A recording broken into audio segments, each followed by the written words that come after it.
Avec la fête de Hanouka qui commence ce soir, c'est certainement le moment de commencer à discuter la fête de Hanouka. Malgré le fait que j'ai déjà mentionné quelques points hier, mais je voudrais aujourd'hui commencer de base, puisque comme nous le savons, dans la fête de Hanouka, il y a tellement de concepts. Après tout, Hanouka, c'est 8 jours, comme on a mentionné hier, c'est la fête de l'infini. Dans la fête de l'infini, il y a des notions, il y a des messages, il y a des études à l'infini. D'ailleurs, on raconte même que le tzaddik de Kloisenborg, un grand Talmid Chacham, un génie de la Torah, pendant des dizaines et dizaines d'années, il avait coutume de tous les soirs de Hanouka de donner un discours halachique, ainsi que moral, au sujet de Hanouka, 8 jours, et toujours un nouveau aspect, une nouvelle révélation dans la Torah pendant des dizaines et dizaines d'années. La Torah, elle est infinie, Hanouka est infini. Mais aujourd'hui, je voudrais commencer de base. La base de Hanouka, on la retrouve dans la Gemara. Gemara Shabbat, page 21, folio B, Chaf Aleph Amud Bet. Et je cite, la Gemara pose la question, Maï Hanouka. C'est quoi Hanouka? Maï, c'est quoi Hanouka? Et la Gemara de dire, Tano Rabbanan, nos Chachamim nous ont enseigné, B'chafé Bekislev, au 25e jour du mois de Kislev, Yom de Chaneket Mania, les jours de Hanouka sont 8, et de l'eau, le Mispad Bahon, ou de l'eau, le Itanot Bahon.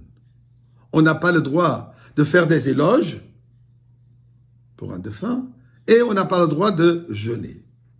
Et il continue que Shenich Nesu Yevanim Le'echal, dans le temps du deuxième Beth Amikdash, quand les Assyriens, en général on dit les Grecs, sont rentrés dans le Hechal, dans le Kodesh HaKadashim, dans le Beth Amikdash, Timu Kol Hashmanim Shebechal, ils ont rendu impures toutes les huiles qu'il y avait dans le Beth Amikdash. Les huiles qui sont préparées avec le tampon de Kohen Gadol pour utiliser pour la menorah, ils ont tout rendu impur. Ou que chez Gavra Malchut Bet Hashmonaim Benitzrum, quand le royaume, l'armée de Yehuda Maccabi, les Hashmonaïs ont vaincu les Assyriens,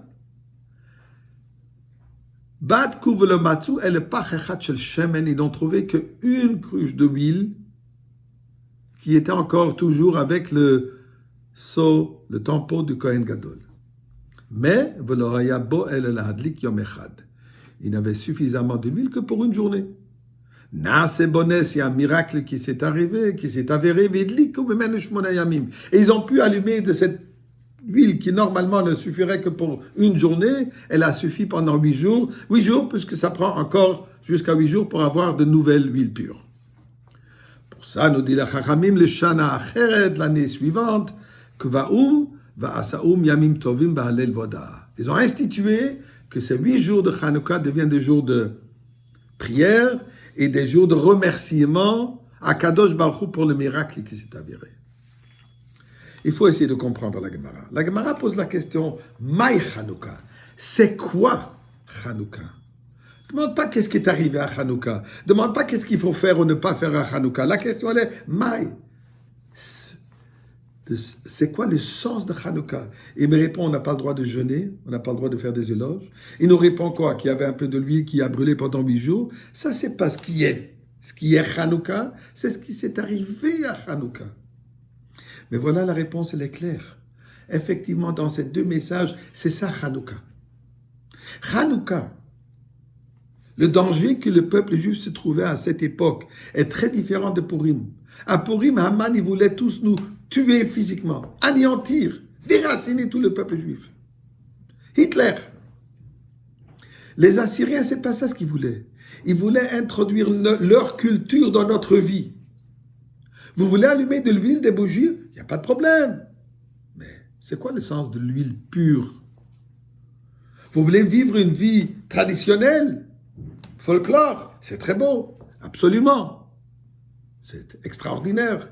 Mais le sens profond du judaïsme qui est la émouna, la foi en Dieu, à reconnaître que la Torah, elle vient de Dieu, que les mitzvot, elles sont divines, pas seulement traditionnelles, folkloriques, agréables, culturelles. Le judaïsme n'est pas une culture, le judaïsme est un mode de vie basé sur la foi absolue, dans l'existence absolue de Dieu. C'est ça ce que la Gemara nous dit. Non, on ne fait pas des éloges. Le peuple juif n'est pas un peuple du passé, c'est un peuple du présent et du futur. On ne jeûne pas, on célèbre. On allume des bougies, on allume cette bougie, cette flamme éternelle. C'est ça ce que la Gemara dit. Maï Hanouka, c'est quoi Hanouka, le sens profond? Le sens profond, il est l'éternité, la foi absolue du juif. Et aujourd'hui, dans cette pandémie, c'est exactement ce que nous vivons. Le folklore, le superficiel du judaïsme, on ne peut pas la pratiquer. Mais le sens profond du judaïsme, la lumière de Hanouka, elle brille et elle va briller ensemble avec la lumière de Mashiach, que Dieu nous fasse qu'on l'ait aujourd'hui.